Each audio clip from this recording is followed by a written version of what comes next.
صوبائی چیپٹر ہے. میں چاہوں گا جی میں گزارش کروں آگے آپ کی طرف آ رہا ہوں میں گزارش کروں گا کہ رابعہ ہماری ایم پی اے جو کہ ایجوکیشن ڈپارٹمنٹ کو دیکھ رہی ہیں تحریک انصاف کی طرف سے تھوڑی چیزیں ایڈ کر دیں پلیز. دیکھیں آپ لوگوں نے دونوں طرف سے سوال کیا کہ جو بیسکلی پرائیویٹ اسکول کا نظام ہے. پرائیویٹ اسکول کے نظام کے پرسپیکٹو سے میں یہ ضرور کہوں گی کہ دیکھیں ایک ایکو سسٹم ہے کہ فیس آئے گی 90% اسکولز جو ہیں پرائیویٹ اسکولز کے, میں ان کا ڈیفینڈ نہیں کری, بٹ حقیقت یہ ہے کہ ہمارے صوبے میں تعلیم کا جو نظام ہے وہ بیسکلی پرائیویٹ اسکولز نے اس کو سہارا دیا ہوا ہے, کیونکہ آپ کے پاس 70% بچہ پورے 2 سال سے تعلیم سے محروم ہے.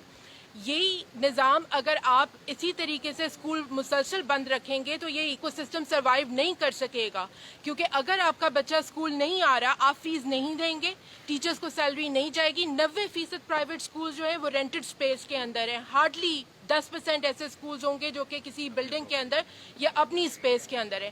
تو ہمیں امپورٹنٹ اس بات کو خاص طور سے توجہ دینی چاہیے کہ دیکھیں جو ہم بار بار کہتے ہیں کہ آپ اسکول کھولیں, ایس او پیز کے ساتھ کھولیں, اور اب جو ویکسینیشن آپ کے پاس ہو گئی ہے, ہم نے 2 گھنٹے اسٹیئرنگ کمیٹی کے اندر لگائے ہیں, وہاں کم سے کم 40 سے 50 لوگ بیٹھے ہوتے ہیں. منسٹر صاحب نے ایک سے رائے لی, خود عذرا پیچوہو صاحبہ جو کہ ہیلتھ کی منسٹر ہیں, انہوں نے وہاں بیٹھ کے سب سے پہلے اوپننگ سٹیٹمنٹ دیا کہ جی اسکول کو اب ہمیں کھول دینا چاہیے کیونکہ ہمارے پاس 90% سے اوپر ویکسینیٹ ہو چکے ہیں ٹیچرز. جب وہ خود یہ کہہ رہی ہیں, دوسرے دن ورکنگ کمیٹی کی میٹنگ ہونی تھی جس میں یہ فیصلہ ہونا تھا کہ جو ڈی ایچ اوز ہیں, ڈسٹرکٹ ہیلتھ آفیسرز ہیں, وہ رینڈم سیمپلنگ پی سی آر کا ہر ڈسٹرکٹ کے اندر کیسے کریں گے تاکہ وہ ایک نظام بحال ہو سکے اور اسکولز کو ہم ایک کنٹینیوٹی دے سکیں. یہ بات ہونی تھی. عاشورہ کی وجہ سے وہ میٹنگ آن لائن ہو نہیں سکی, اور دوسرے دن اب پہلی جو اسٹیئرنگ کمیٹیز ہیں اس میں بھی یہی ہوتا تھا, سعید غنی صاحب ہم سے فیصلے لے کے جاتے تھے, کنسنسس لیتے تھے, اور اس کے بعد وہ سارے فیصلے چیف منسٹر صاحب اوور رول کرتے تھے. تو میرے خیال سے چیف منسٹر یہاں پہ ایجوکیشن منسٹر کی صوبے میں ان کو پوسٹ رکھنی ہی نہیں چاہیے, کوئی فائدہ نہیں ہے, کیونکہ اس کا تمام تر فیصلہ اس سسٹمیٹک ایجوکیشن فیلئر کا فیصلہ چیف منسٹر کے ہاتھ میں. وہ چاہتے ہی نہیں ہیں کہ صوبے کے اندر جو ہے جو شہری آبادی, کیونکہ دیکھیں آپ کے پاس رورل آبادی کے اندر تو تعلیم اگر آپ جائیں تو ختم ہو چکی ہے, نہ وہاں اسکولز ہیں, نہ وہاں ٹیچرز ہیں, نہ وہاں انرولمنٹ ہے. بچیوں کا اسکول اگر ہم بات کریں کہ آپ کی انکلوسیوٹی آف ایجوکیشن کی آپ بات کریں, ٹوٹل 49,000 اسکولز میں سے 5,380 بچیوں کا اسکول ہے. آپ کہاں بھیجیں گے؟ جو آپ کی جینڈر پیرٹی ہے اس میں 70% میل ٹیچرز ہیں, 30% فیمیل ٹیچرز ہیں. بہت سارے والدین اپنی بچیوں کو اسکول اس لیے نہیں بھیجتے, اور پھر آپ کے پاس اسکولز کم ہیں. تو آپ یہ سارے فیکٹرز کو اگر سامنے رکھیں اور پھر آپ دیکھیں چیف منسٹر کا رویہ, تو آپ کو نظر آئے گا کہ یہ ایک سسٹمیٹک فیلئر ہے. سسٹمیٹک طریقے سے صوبے کے اندر ایجوکیشن کو ختم کیا جا رہا ہے, کیونکہ رورل سے تو انہوں نے ختم کر دیا اور تعلیم دینے کا ان کا کوئی ارادہ نہیں ہے. اب وہ چاہتے ہیں کہ شہری آبادی سے بھی جو بچا کچا نظام ہے تعلیم کا اس کو ختم کر دیا جائے. چیئرمین بورڈ چیٹنگ کے میں اوپر بات کروں گی کہ ہر سال ہم اسمبلی کے فلور کے اوپر شور اٹھاتے ہیں کہ جی آپ اس مافیا کو ختم کریے, اور چیئرمین بورڈ اسٹیئرنگ کمیٹی کے اندر ہم وٹنس ہیں, وہ وہاں بیٹھ کے کہہ چکے ہیں کہ جی خدارا آپ ہمیں فنڈز دے دیں. 3 سال پہلے سی ایم صاحب نے اعلان کر دیا تھا کہ جی ہم فری ایجوکیشن کریں, اس کے ہم ایگزامینیشن فیس نہیں لیں گے, لیکن اس کا آلٹرنیٹ نظام دینا تھا, آپ کو گرانٹ دینی تھی اس بورڈز کو اپنے آپریشنز کو رن کرنے کے لیے.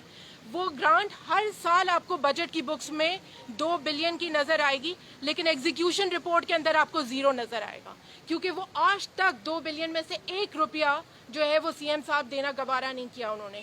اور اس دفعہ جب ہم بجٹ سپیچز کر رہے تھے تو وہ بھاگے ہیں, کیونکہ ان کے پاس جواب نہیں تھا ان سارے سوالوں کا. انہوں نے باقاعدہ نوٹس لیے, ایجوکیشن کے اوپر سارے پوائنٹس تیار کیے, اور اس کے بعد he just ran away, he try to escape, کہ ان کے پاس کسی چیز کا کوئی جواب نہیں ہے. چاہے وہ انرولمنٹ ہو, 13 سال کے اندر آپ اپنی کنٹینیوسلی انرولمنٹ ڈراپ کرتے آ رہے ہیں. ہم 6.9 ملین کہتے ہیں کہ جی انرولمنٹ آؤٹ آف اسکول بچہ ہے.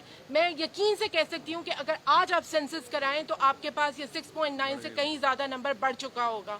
آپ کے پاس بچیاں 1 لاکھ بچہ, میں آپ کو بتاؤں, ڈفرینٹ آپ کے شہری آبادی کے اندر جو آپ کے سگنلز ہیں اس کے اوپر بھیک مانگنے کے لیے استعمال ہوتے ہیں. یہ مافیا ہے جو کہ بیسکلی بچوں کو استعمال کرتا ہے. اور جب آپ ان کو ان کی جگہ جو ان کا مقام ہے وہ تعلیمی ادارے ہیں, اگر آپ ان کو وہاں نہیں بھیجیں گے تو یہ رینٹڈ طریقے سے ڈوز آف کر کے نشہ, سیکشل ابیوز ہر طریقے کے اندر استعمال ہوتے ہیں سڑکوں کے اوپر, اور ہم یہ تماشا دیکھ رہے ہیں.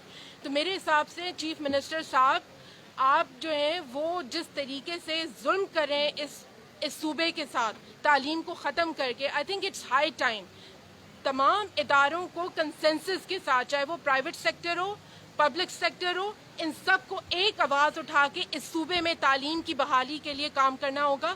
ورنہ آپ یقین کریں کہ یہ جو ٹوٹا پھوٹا نظام ہمارا پرائیویٹ سکول کی صورت میں چل رہا ہے نا, یہ بھی بیٹھ جائے گا. باقی 3 صوبے ہم سے کہیں آگے نکل جائیں گے. پاکستان کے ہر سیکٹر کے اندر ہمیں ان کی ریپرزنٹیشن نظر آئے گی, لیکن اس صوبے کے لوگ جو ہیں وہ پیچھے رہ جائیں گے. پبلک سروس کمیشن پہ میں آخری پوائنٹ بولوں گی کہ جس کے تحت آپ ٹیچرز ہائر کرتے ہیں, جس کے تحت آپ بالکل اپنا پورا یہ نظام چلاتے ہیں جابس کا, اس کو تو کورٹس نے ڈیزالو کر دیا ہے, اس کو تو سسپینڈ کر دیا ہے کورٹس نے. تو آپ خود دیکھ لیجئے کہ ہمارے پاس ہائرنگ کا, ٹیچرز کا, ریکروٹمنٹ کا نظام کہاں ہے. ہم کیا پڑھانے کے لیے لے کر آ رہے ہیں؟ 70% آپ کا بجٹ تو ٹیچرز لے جاتے ہیں, اور اس میں کوالٹی کیا ہے, لرننگ آؤٹ کم کیا ہے. ہم بلوچستان سے بھی لٹریسی انڈیکس ہم نے ڈراپ کر دیا ہے. آپ کسی بھی صورت میں کسی کو بھی کہہ دیں سن گورنمنٹ کے, وہ چیلنج کر دے کہ ان کا لٹریسی انڈیکس ڈراپ نہیں ہوا.